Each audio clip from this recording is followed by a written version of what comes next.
The new daily cases and health utilization rate are the two viral metrics that just about sum up the country's real pandemic status and the fears and worries of infectious disease and respiratory illness experts. And based on the latest numbers gleaned, the COVID-19 pandemic is steadily fading away as the measure of current public mobility has eclipsed pre-pandemic numbers, as our Ryan Lasigas reports.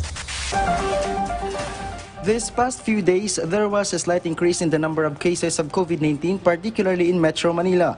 From March 13 to 19, 1,171 cases of COVID-19 have been recorded. It shows that 167 cases are being recorded each day. This is higher by 19% as compared to cases from March 6 to 12. But according to some experts, there is nothing to worry about. At the Laging Handa public briefing, infectious diseases expert Dr. Edsel Salvania explained that the capacity of hospitals remains high and the utilization rate is low at 20%.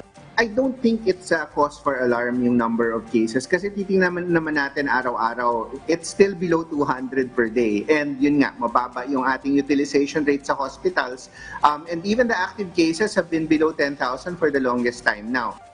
As of the moment, more than 78 million Filipinos, or 100.44%, have been injected with vaccines against COVID-19, while 23 million have already received their booster shots.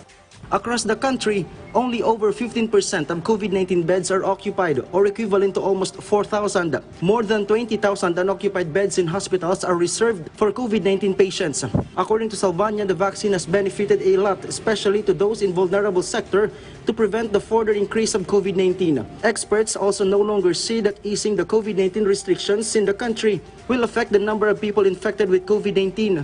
Nakita naman natin na ginawa nating dahan-dahan, hindi naman ito nagdulot ng malaking spike in the number of cases. So as time goes by and people get used to yung ating mobility ngayon, I think that mas nagiging matalino at mas nagiging selective yung mga tao. Alam naman nila pag crowded, gagamitin pa rin nila yung mask. Salvania says he sees that the way of living in the country is gradually returning to normal despite the presence of COVID-19. If we look at the Google Trend mobility, balik na talaga. At actually, linampasan na nga natin yung mobility pre-pandemic. In fact, mas maraming tao are out right now and nananatiling mababa naman yung cases.